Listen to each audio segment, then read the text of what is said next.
All right, so I gotta put on my helmet and get into this one. I'm starting to get used to the warm-up format. You know, it's a bit of a complicated warm-up that they have scheduled, because you start out going in like zone 2, and then for 5 minutes, zone 3 for 5 minutes, zone 4 for 5 minutes, back down to zone 1, and then max for 30 seconds, then back down to zone 1. It is kind of, I just feel like it's all over the map, but I'm starting to get used to it.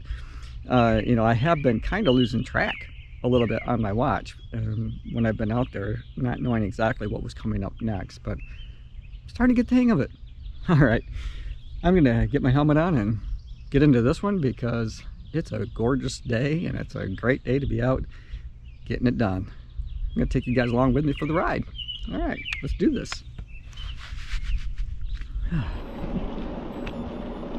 Later on this afternoon, well, maybe not even in the afternoon, maybe a little before noon, Kim wants to jump in the car and travel the great state of Michigan to do a little antiquing.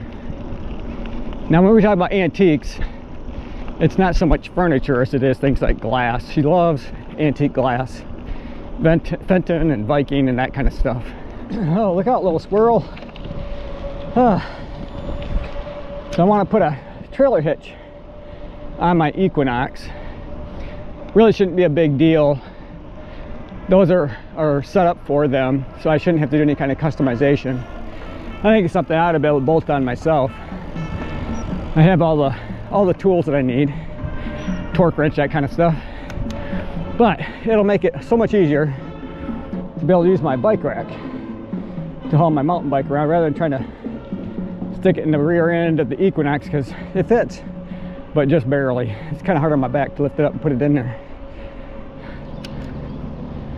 Oh, so when I got to the 2-minute interval section that I'm supposed to repeat, I think 5 times, I kind of got jammed up there a little bit, because I didn't realize that I needed to manually hit the lap button to move on to the second of the 5 intervals.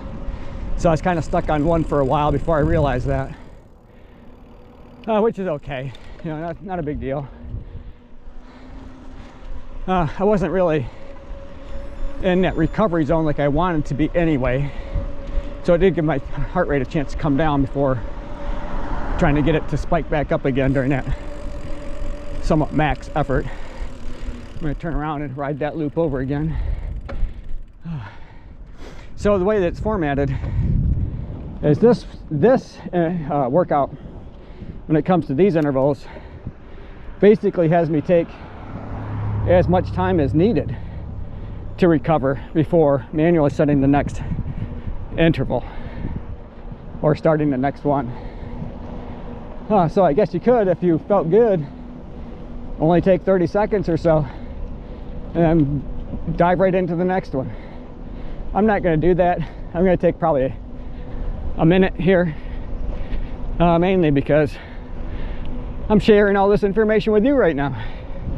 All right, I think it is time for me to hit that lap button and get into the third one. This will be going 3 of 5.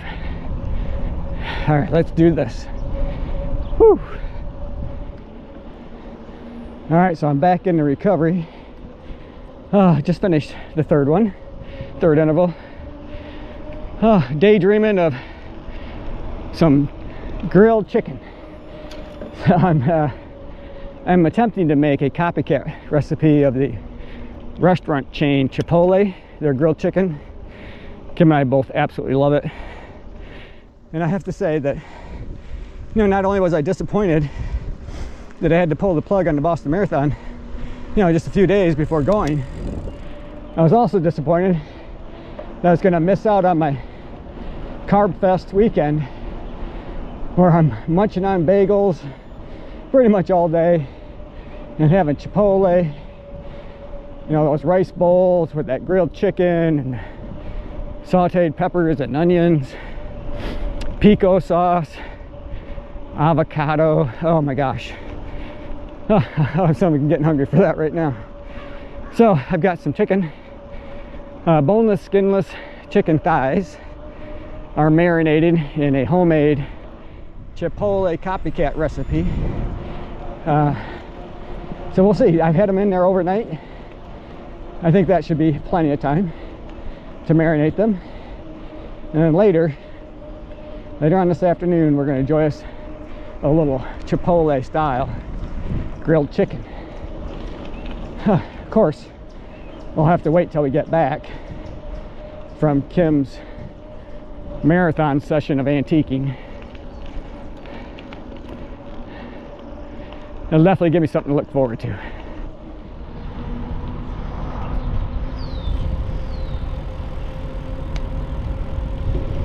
Oh man. Whew. Much needed drink. This is not my favorite bladder. You know, it works, but you know, the bite valve isn't designed necessarily the way that I would like it to be. I don't know, it just seems a little bit harder sometimes to get a drink out of it than I would like it to be. I've kind of gotten used to it. The best way for me to use it is to kind of go off to the side a little bit. So it's functional, but I love the vest. I absolutely love this vest. It's probably one of my favorites to ride in for sure. It's got all of the what do I want to say, reflective material. Get it out, Tim, get it out. Just got all this reflective material to help keep me safe so that cars can see me when I'm out riding my bike or running, whatever the case might be. All right, I got to hit that lap button and start interval number 5. So we are making some progress. Oh, man. I feel good about being out here on my mountain bike, even though, you know, it's not quite the same as running, but I do feel like I'm doing something so that when I start training for the Chicago Marathon, maybe I won't be quite so far behind in terms of my overall physical fitness. And if nothing else, I mean, you know, just look at this. I mean, all the green and sunshine. Man, absolutely love it. I feel blessed. I absolutely feel blessed to be out here. All right, we'll talk more in a minute because I need to get this last one in, and then I'm going to be riding in zone 2, I think, for probably the second half of this workout. I think these workouts are so complicated. There's so many moving parts to it, literally, that I kind of lose track. So thank goodness I don't got to remember it all. It just pops up on my Phoenix 6 when I'm supposed to do something next. Let's get back to it.